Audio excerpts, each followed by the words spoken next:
shiga raina rayuwa sai da ke zanyi.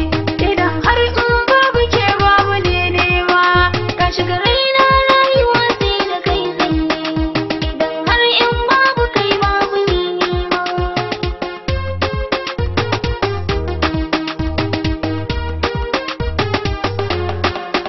Kisan zaki na da ke idan an karyo, idan kin ka kira ni sahiba in juyo.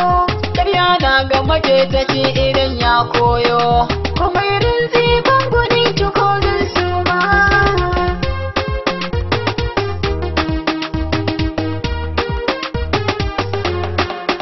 Tafiyar soyayyar ka ta riga ta yi nisa, a siffar ƙirar ka babu guna makusa.